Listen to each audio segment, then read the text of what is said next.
Hello viewers, আসসালামু আলাইকুম। কেমন আছেন আপনারা? তো আমি আপনাদের জন্য আজকে একটি রেসিপি নিয়ে আসছি, নতুন একটি রেসিপি।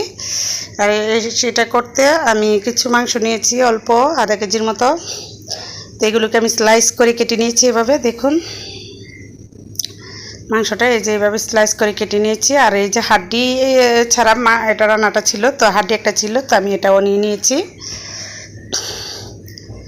আর এই যে দেখুন, আমি নিয়েছি হলুদ, মরিচ, আদা, রসুন বাটা।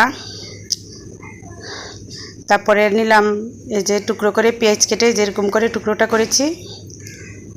আর নিয়ে নিয়েছি এখানে স্টার মশলা, শাহি জিরা, শাহি এলাচ, তারপরে আপনার জয়ফল, জয়ত্রী বাটা। আর নিয়েছি আমি এখানে জিরের গুঁড়ো, আর নিয়েছি এখানে চিলি ফ্লেক্স, আর একটু কর্নফ্লাওয়ার। আর এই যে মাংসটা নিয়েছি। হ্যাঁ, মাংসটা কিন্তু এই যে দেখেছেন একবার যে আমি স্লাইস করে কেটে নিয়েছি মাংসটা। আর এই যেগুলো হাড্ডি নিয়ে নেই, একটাই হাড্ডি আছে এখানে, তো আমি নিয়ে নিয়েছি। তো চলুন তাহলে রেসিপিতে চলে যাই। আর দিয়েছি কিছু তেজপাতা, দারচিনি, এলাচ, এগুলো লাগে না, তারপরে আমি একটু দিয়েছি, বাঙালি তো মশলাটা পছন্দ করি, এই জন্য দিয়েছি।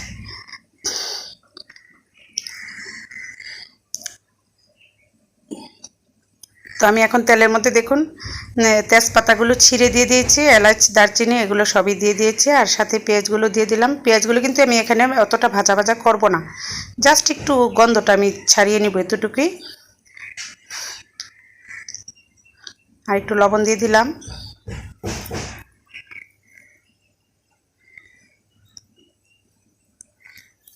এখন আমি এক এক করে কিন্তু সব মশলা দিয়ে নিব। আর ভিউয়ার্স, এখানে কিন্তু আপনার রান্নাটাতে অনেক টিপস আছে, যেগুলো আপনাকে ফলো করলে আপনার তরকারি অনেক স্বাদ হবে।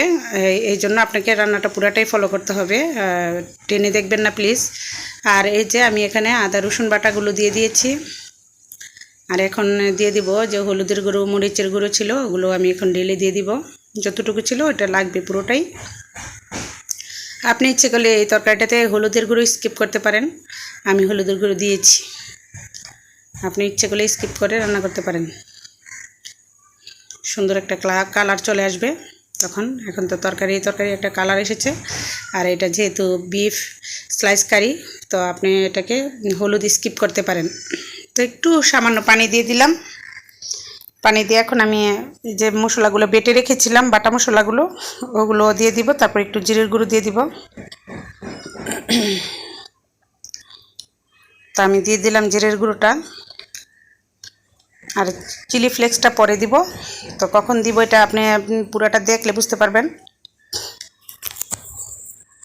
তো জিরেটা দিয়ে আমি একটু নাড়াচাড়া করে আমি এই যে বাটা মশলাটা পুরোটাই দিয়ে দিলাম এখানে।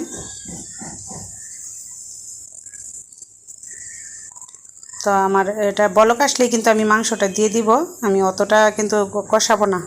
তো দিয়ে দিলাম আমি মাংসটা।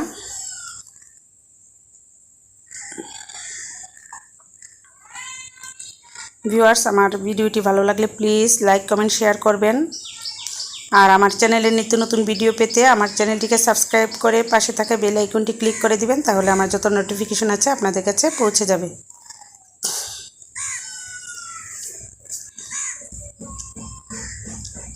তো আমি ভালো করে নেড়ে চেড়ে ঢেকে দিব এখন।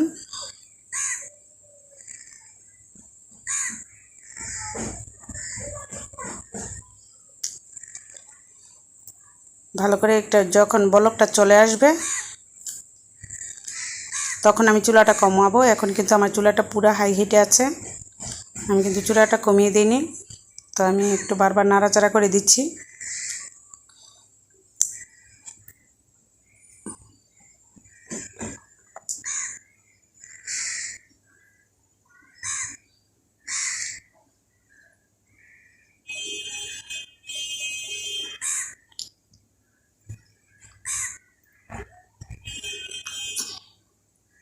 তো নাড়াচাড়া করে আমি আবার একটু ঢেকে রাখবো, যেহেতু যখন এটা পুরোপুরি বলক চলে আসবে তখন কিন্তু এটা আমি লো হিটে দিব। যেহেতু মাংস সিদ্ধ হতে হবে, আমি অতটা পানি এখানে ইউজ করব না, অল্প অল্প পানি দিব। তো আবার খুলে দেখুন পানিটা কিন্তু একদম শুকা শুকা হয়ে গিয়েছে। তো আমি এখানে আরেকটু পানি ইউজ করব অল্প। বেশি পানি এখানে ইউজ করব না, অল্প অল্প বারবার পানি ইউজ করবো আমি এখানে, যতক্ষণ লাগবে সিদ্ধ হতে মাংসটা। আর রান্নাটার শেষে কিন্তু টিপস আছে যে কিভাবে আমি কি ইউজ করব, অনেক কিছু ইউজ করার আছে রান্নাটার শেষের দিকে। তো প্লিজ ভিউয়ার্স দেখুন রান্নাটা ভালো করে।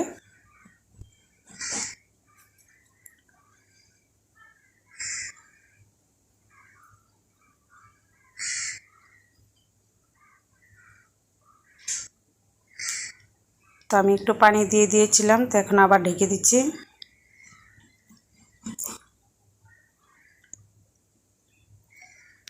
তো আবার একটু নেড়ে চেড়ে দিচ্ছি, এটা কিন্তু বারবার একটু পরপর নেড়ে চেড়ে দিতে হবে ভিউয়ার্স। আর এখন কিন্তু আমি অতটা হিট দেইনি, আমি লো হিটে রেখেছি এটা, যেহেতু আমার মাংসটাকে পুরোপুরি সিদ্ধ করে নিতে হবে।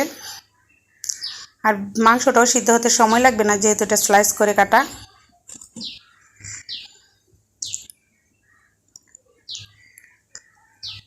তো আবার ঢেকে দিলাম। তো একটু পরে দেখুন আমি আবার ঢাকনা খুলে দেখলাম যে একদম পানিটা শুকিয়ে গিয়েছে।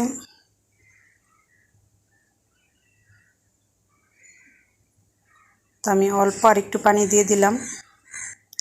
এটাকে দেখেছেন ভিউয়ার্স, আমি কিন্তু অনেকবার এখানে পানি ইউজ করেছি, আপনারা দেখেছেন অল্প অল্প করে ইউজ করেছি পানিটা।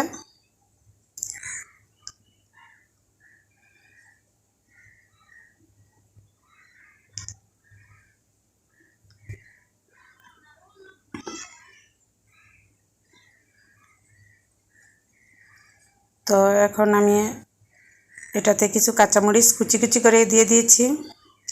দুটো কাঁচামরিচ নিয়েছিলাম, এটা দুইটা কাঁচামরিচ আমি কুচি কুচি করে দিয়েছি এখানে।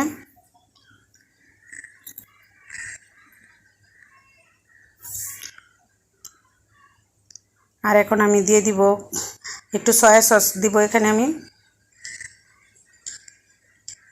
আর কর্নফ্লাওয়ারগুলো দিয়ে দিলাম গুলিয়ে।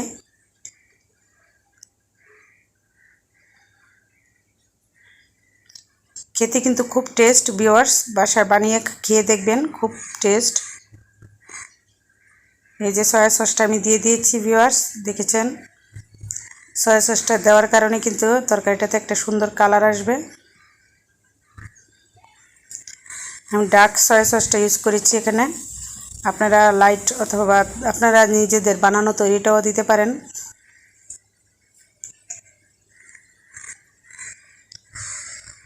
আর চিলি ফ্লেক্সগুলো দিয়ে দিলাম এখন।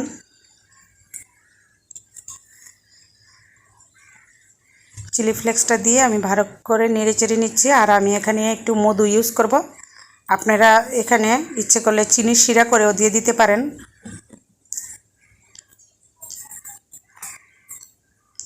আমি 1 চামচ পরিমাণে, টেবিল চামচ 1 চামচ মধু আমি এখানে ইউজ করছি। আপনারা ইচ্ছা করলে চিনির শিরাও করে দিয়ে দিতে পারেন। আর ডাইরেক্ট চিনিটা দিতে যাবেন না, তাহলে কিন্তু টেস্টটা ওরকম পাবেন না আপনারা। এটার কারণে কিন্তু টেস্ট একটু একটু করে, তো সবগুলো দিয়েই তো টেস্ট, তাই না?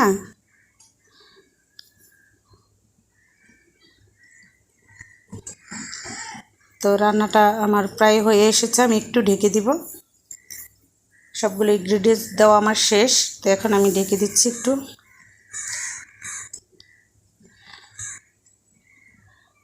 দেখুন কতটা সুন্দর লাগছে। আর লাস্টে আমি ওঠানোর আগে একটু লেবু ইউজ করব এটাতে, যেহেতু আমি এখানে মধু ইউজ করেছি, তো এই জন্য আমাকে একটু লেবু ইউজ করতে হবে, না হলে তো কিন্তু আপনারা যে টেস্টের কম্বিনেশনটা পাবেন না। কারণ এখানে মিষ্টিটা হয়তো মিষ্টিটা নাও ভালো লাগতে পারে, তো মিষ্টি আর টকের একটা কম্বিনেশন আছে, ওইটা হবে।